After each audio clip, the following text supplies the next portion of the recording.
A continuación voy a hablar sobre las posiciones anatómicas que debe el paciente para que se pueda hacer una buena toma de la presión arterial. Ya, la posición tiene que estar en la espalda pegada al espaldar. Tiene que los pies tocar el piso, no debe estar cruzado. Y estar en posición del corazón. Y la mano tiene que estar en posición de pronación. Y la mano debe tocar la parte de la pierna. Ahora vamos a ver el pulso radial que tiene nuestro paciente. Entonces vamos a ubicar el pulso radial que se encuentra aquí. Vamos a ver por 15 segundos y de ahí multiplicamos ese valor que nos salga por 4, los latidos. Entonces, como vimos, sacamos 17 pulsaciones por 15 segundos y eso multiplicamos por 4. Y tuvimos un valor de 68 pulsaciones por minuto. A continuación vamos a tomar la presión arterial con nuestro manómetro. Entonces lo vamos a ubicar de esta manera. Tiene que estar en el antebrazo.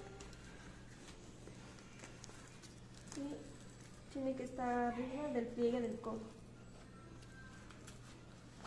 Siempre vamos a dejarle 2 dedos para que no esté apretado.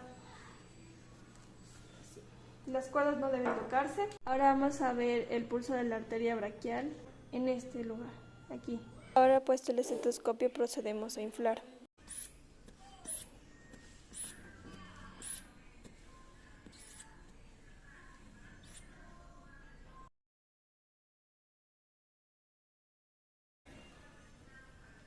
La presión del paciente fue de 110/70. 110 es la sistólica y 70 la diastólica. Una vez sacada la presión sistólica y diastólica, podemos sacar la presión media y en este caso es 83 milímetros de mercurio. La técnica utilizada para la medición de la presión arterial consiste en interrumpir el flujo sanguíneo de la arteria braquial. Este flujo es interrumpido cuando ejercemos una presión con el manguito, cuando le empezamos a inflar sobre la arteria braquial. Y cuando le vamos a empezar a disminuir la presión arterial braquial se va a empezar a restaurar, pero se hace en un flujo turbulento y da el origen a los sonidos que podemos auscultar. La relación del número de Reynolds con el flujo turbulento es a que a medida que el número de Reynolds sea mayor, el flujo turbulento también va a ser mayor. Esto también depende del diámetro, de la velocidad y de la viscosidad.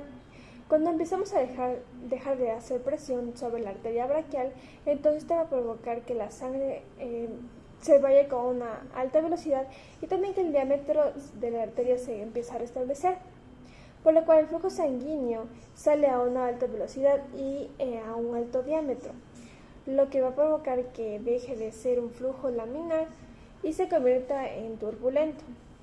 Y esto es lo que nos va a permitir poder auscultar.